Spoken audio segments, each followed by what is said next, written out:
Je vais essayer de vous répondre par rapport à l'exercice.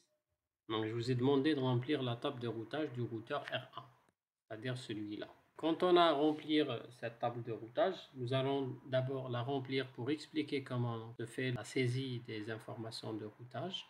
Après, je vais vous expliquer les commandes nécessaires. On commence déjà par remplir les accès directs, c'est-à-dire le routeur R1, il est branché à deux réseaux différents. D'un côté, à travers l'interface ETH0, il est branché par 192.168.38.1/24. Ça, c'est son adresse de ce côté-là. Donc, il est branché à un switch dans lequel vous avez plusieurs machines. Parmi ces machines, vous avez PC2 qui a l'adresse 192.168.38.2. Donc, le réseau de ce côté-là, donc c'est le réseau 192.168.38.0. Donc, je vais commencer par remplir ça. Donc, ici, là, vous avez la table de routage du routeur R1. Donc, destination, masque, prochain saut et nombre de sauts comme métrique. Je vais donc remplir 192.168.38.0. Donc, pourquoi on met des adresses réseau? Parce que, imaginez si vous aviez des milliers de machines de ce côté-là, vous n'allez pas remplir chaque ligne pour chaque machine, chaque destination. Donc l'adresse destination, c'est toujours une adresse réseau. Pourquoi? Parce que moi, je vise à envoyer mon paquet vers le réseau. Donc le paquet, quand je le donne au switch, après, il saura l'envoyer donc à la machine concernée. Donc vous avez de ce côté-là, donc vous avez 192.168.38.0. Le masque, puisque slash 24, donc c'est 255.255.255.0. Le prochain saut, c'est l'interface ETH0. Voilà, donc c'est ETH0. Le nombre de sauts, c'est 0. Là, c'est un routage direct, c'est-à-dire que le routeur il est directement branché au réseau de destination. Quand je termine ce côté-là, je passe à l'autre côté. Donc, de l'autre côté, qu'est-ce qu'on a? Donc, le routeur, il a l'adresse 10.0.1.2/24 sur son interface ETH1. Donc, de ce côté-là, on a donc le réseau 10.0.1.0. Pourquoi? Parce que c'est vrai que c'est une adresse de classe A. Et le fait de mettre /24, ça veut dire le masque, il deviendra 255.255.255.0. Ça veut dire ce côté-là, c'est aussi un réseau qui a l'adresse 10.0.1, donc .0, avec le masque 255. Là, c'est un sous-adressage. .255.255.0. Donc, le prochain saut, donc c'est ETH1. ETH1. Le nombre de sauts, c'est toujours 0 parce qu'il est directement branché à ce réseau. Là, toujours, c'est un routage direct. On peut dire que c'est un routage direct quand il veut envoyer un paquet à cet endroit-là. Après, on passe au réseau sur lesquels le routeur 1 n'est pas directement branché. On commence par celui-là, qui se trouve de ce côté-là.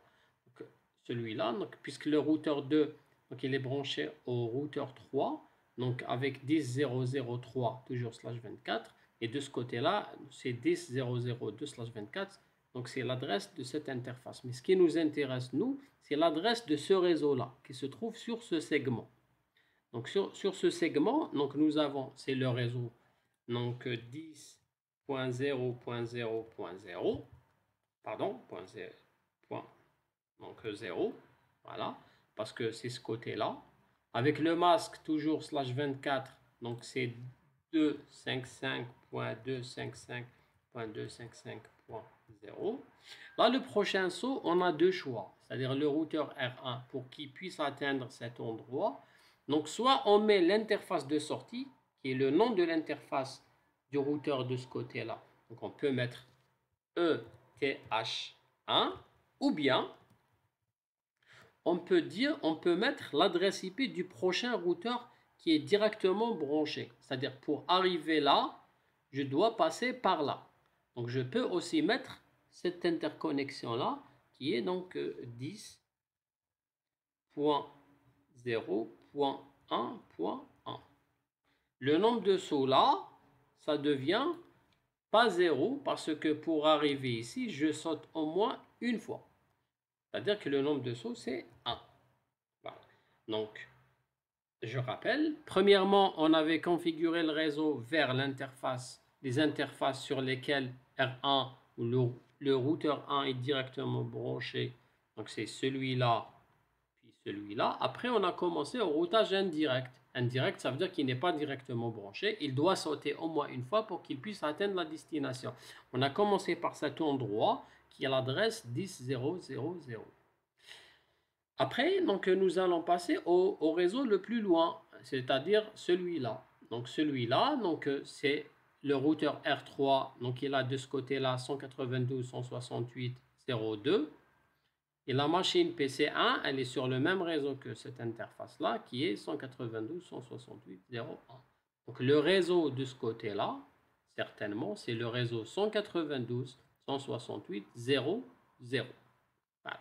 Donc on va mettre 192.168.0.0 avec le masque donc 255.255.255.0. Et puis là, le prochain saut, c'est la même chose. Il va toujours passer par là. Donc, soit on va mettre le nom de cette interface-là qui est ETH1, soit on va mettre l'adresse IP du prochain qui est 10.0.1.1. Donc, on va mettre la même chose. Donc, ETH1 ou bien, vous avez le choix de mettre ce que vous voulez. C'est toujours, c'est-à-dire dans les deux cas, c'est correct. 10.0.1.1. Le nombre de sauts ici, il est à combien? Donc, 1, 2. Ça veut dire que je vais mettre le nombre de sauts à 2. Donc là, puisqu'on est dans le domaine, puisqu'on est dans le routage statique, on n'a pas encore fait le cours du routage dynamique, l'administrateur, par exemple, pour saisir la quatrième ligne, il va mettre, puisque c'est un routeur, ce n'est pas une machine, donc je vais utiliser la commande IP, route espace la destination 192.168.0.0 avec le masque 255.255.255.0 espace le prochain saut, nous allons mettre cette adresse là, donc qui est donc 10.0.1.1. Et voilà, donc pour chaque ligne, l'administrateur il aura à faire ça. Surtout quand il s'agit des routes qui sont indirectes, c'est-à-dire qui a un nombre de sauts qui est supérieur à 0. Donc, vous avez pour les deux lignes, là où le nombre de sauts est à 0, c'est un routage direct, c'est juste un rappel.